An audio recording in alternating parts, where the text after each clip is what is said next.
Sumainyo ang Panginoon. At sumaiyo rin. Ang mabuting balita ng Panginoon ayon kay San Marcos. Papuri sa iyo, Panginoon. Noong panahong iyon, pagbabalik ni Jesus mula sa lupain ng Tiro, dumaan siya sa Sidon at nagtuloy sa lawa ng Galilea. Matapos sa hakin ng lupain ng Decapolis, dinala sa kanya ang isang lalaking bingi at utal at ipinamanhik nila na ipatong sa taong ito ang kanyang kamay. Inilayo muna siya ni Jesus sa karamihan at isinuot ang kanyang mga daliri sa mga tenga nito. Pagkatapos lumura at tinipo ang dila nito. Tumingala si Jesus sa langit at nagbuntong hininga at sinabi sa tao, Ephata, ibig sabihin, mabuksan. At nakarinig na ito, na wala ang pagkautal at nakapagsalita na ng malinaw. Sinabi ni Jesus sa mga tao na huwag ibalita ito kanino man, ngunit kung kailan sila pinagbabawalan, ay lalo naman nilang ipinamamalita ito. Sila'y lubhang ng gilalas at ang wika, anong buti ng lahat ng kanyang ginawa. Nakarinig na ang bingi at nakapagsasalita ang titig. Ang mabuting balita ng Panginoon. Pinagpapuri ka namin, Panginoon Jesucristo. Isang magandang gabi po sa inyong lahat, mga kabarangay 286. May bingi ba dito? Wala naman. Nagbitingi-bingihan lang. Yan yung mas marami sa atin. No? Yung normal naman ang pandinig, pero sadyang nagbitingi-bingihan lang tayo kadalasan o sa totoong buhay ng mga nangyayari sa paligid natin. Sabihin niyo nga po muna, Happy birthday, Mama Mary! Happy birthday, Mama Mary! Yan. So, birthday po ni Mama Mary ngayon. At hindi natin ito palalampasin na hindi po siya batiin. Pero kagaya po ng mga karamihan sa mga nanay na narito, kung saan si Mama Mary ay tinuturing nating Mama, Mother, Inay, ang tanging hangarin niya ay maging mabuti o mapabuti ang ating pong mga kalagayan. Yung wala tayong sakit, wala tayong problema, yung hindi tayo nagkakagulo, hindi tayo nag-aaway-away. Kaya lagi rin bilang isang ina, ang kanyang hangarin ay sana makinig ang kanyang mga anak. Ano man ang mga payo ng mga magulang sa kanilang anak, dapat itong isa puso at dapat itong tandaan. Kasi yung mga nanay naman na narito, mula sa kanilang karanasan din, no, yung kanilang mga naging kahinaan, kung yung sitwasyon ng mga nanay dito, I'm sure ayaw ninyo na maulit yan sa inyong mga anak. Kaya puspusan na kayo ay talagang nangangaral na dapat yung mga anak din ay nakikinig ng mabuti. Sabihin nyo nga ulit sa katabi ninyo, hindi ka bingi. Pero ano ba? Bingi ba? Ang isang taong bingi, tandaan nyo po ito ha, yung tinuturing na din natin yan na person with disability. Ang bingi, hipe, pilay, bulag, o kung ano man na may mga kapansanan sa isang tao, ang tawag natin doon, persons with disability. So, ngayon kasi sa ating ebanghelyo, mayroong inilapit no, kay Jesus na isang bingi at utal. Kasi matik naman po yun, no? Kapag bingi ang isang tao, hindi rin yan makakapagsalita. Kapag bingi ang isang tao, hindi yan nakakapagsalita. So yung katabi ninyo, bakit hindi nagsasalita? Bingi pa siya.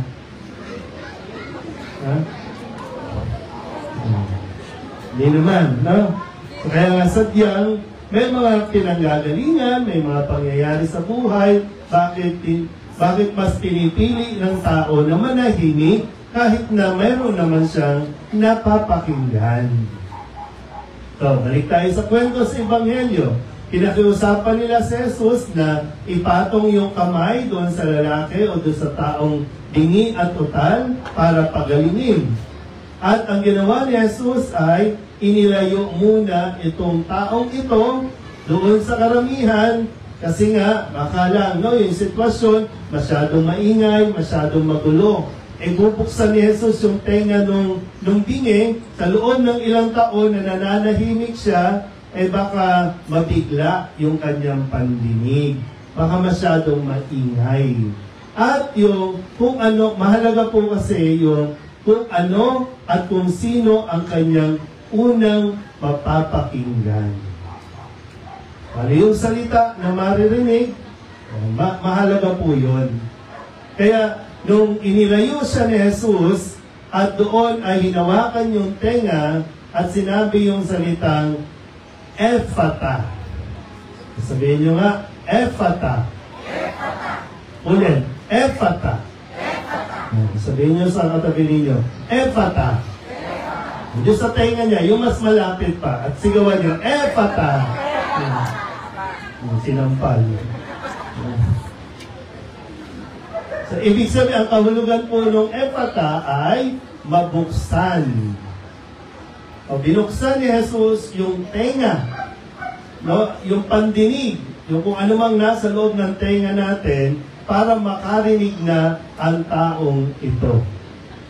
At yung una niyang napakinggan ay salita na nagmumula sa Diyos, nagmumula kay Jesus. Na marinig niya, Ephata, mabuksan, kaharap niya mismo si Jesus. Hindi lang niya nakikita, narinig niya mismo si Jesus. Mahalaga po yun, no, na kung sino yung ating napapakinggan. Sino ba una yung napapakinggan? Pagmulat ng mata ninyo, sino ang una yung naririnig? Ha? Ano ang sinasabi ng una ninyong naririnig? Tanghali na! Ha? Ano ang una ninyong naririnig? Mahalaga po yun, ha? Na dapat natin mapagnilayan dahil ito ay mayroong epekto sa ating buhay sa pang-araw-araw. Ay, yung naririnig mo bang salita ay nagpapatibay ng loob? Yung naririnig nyo bang salita ay nagpapalakas ng inyong confidence? Kaya di ba sabi sa pahayag ni Propeta Isaías, ito ay pinasasabi ng Panginoon. Huwag kayong matakot.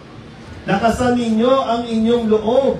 Yan ang itinahayag sa pamamagitan ni Propeta Isaías. Yung lumabas sa bibig ni Propeta Isaías ay salita na nagmumula sa Panginoon. Ngayon, ano ang narinig ninyo? Kahit ngayon man lang, kung hindi na natin mabalikan kasi, no, dahil naniniwala tayo, no? Sino mga nagbuntis dito? Taas nga kamay ng mga nagbuntis na. Lahat kayo, virgin? Ito yan. Sino mga nagbuntis na dito? Naalala nyo pa ba, pag nasa tiyan pa yung bata, yung anak ninyo, anong ginagawa ninyo? Sinusipa. Inihimas. Kinakausap. Kinakausap nyo ba? Pag kinakausap ninyo, anong sinasabi ninyo? Ha? Hi, baby. Anong sinasabi ninyo? Kasi yung baby sa loob ng tiyan, nakakarinig na yan. Nakakarinig na.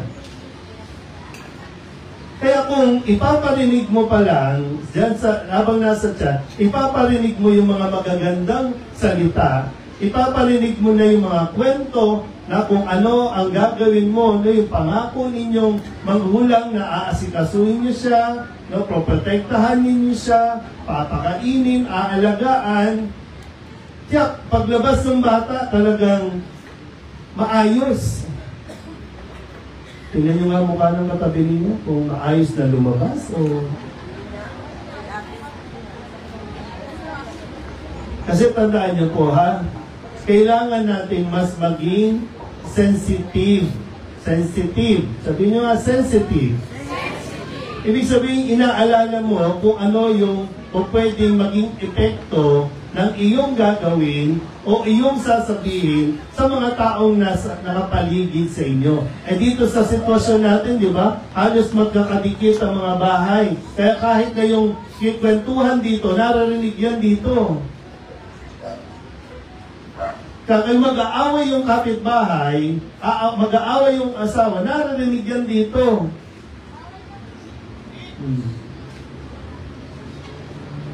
Kung palagi tayong makikinig sa Diyos, ang lalabas sa ating bibig ay mga maka-Diyos.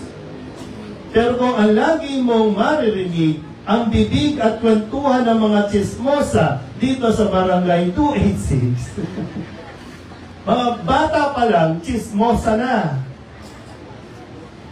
Napapakinggan niyo po ba yung mga bata dito kapag naglalaro sila? Napapakinggan niyo ba? O parang wala rin kayong pakialam? Napapakinggan niyo, no? At kapag pinakinggan ninyo, ganyan na ganyan yung kapitbahay ninyo. Kung paano sila mag-usap, paano sila magsigawan, lalong-lalo na, paano sila magmura.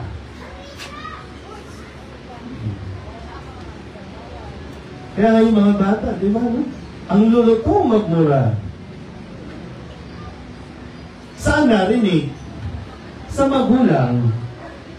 Dahil ipinarinig. Hindi na tinatakpan yung mga tenga ngayon. Dati, tinatakpan eh. Kung aawayin ng babae yung kanyang asawa, tatakpan yung tenga eh. Para hindi marinig. Yun yung pagiging sensitive. Pwede magkaroon ng epekto kasi doon sa bata eh. Kaya tinan nyo, pag nag-asawa din, ganun din umasta. Ganun din magsalita. Ganun din yung mga gesture. Kasi yun yung naririnig madalas. Kaya lang, hindi kagandahan yung mga naririnig natin.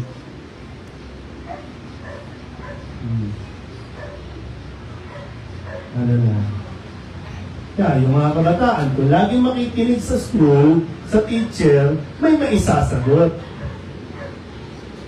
Eh kung hindi makikinig, wala. Pag tinanong, nga. Mas iinit ang ulo, makikipag-away na lang. Kung lagi ninyong naririnig magagandang salita mula kay chairman, magiging maganda ang barangay. Ano ba naririnig kay chairman? Naiintindihan ko ba? Ang problema din, wala rin naririnig sa inyo. Yung extreme na ang naririnig, minsan ka na nga lang magsasalita, magmumura ka pa. O kaya naman ay wala ka talagang sinasabi. So, saan nakakapulot ng mga salita ang mga bata ngayon? Kung hindi sa gadget, yan, doon sa mga kalaro sa kalye. Kaya papanood sa TV. Ano gagawin natin? Kaya lagi, yung paanyaya sa atin, ay lagi tayong sanayin natin na makinig sa salita ng Diyos. Makinig kay Jesus para mas maging maayos ang ating buhay. Amen? Amen.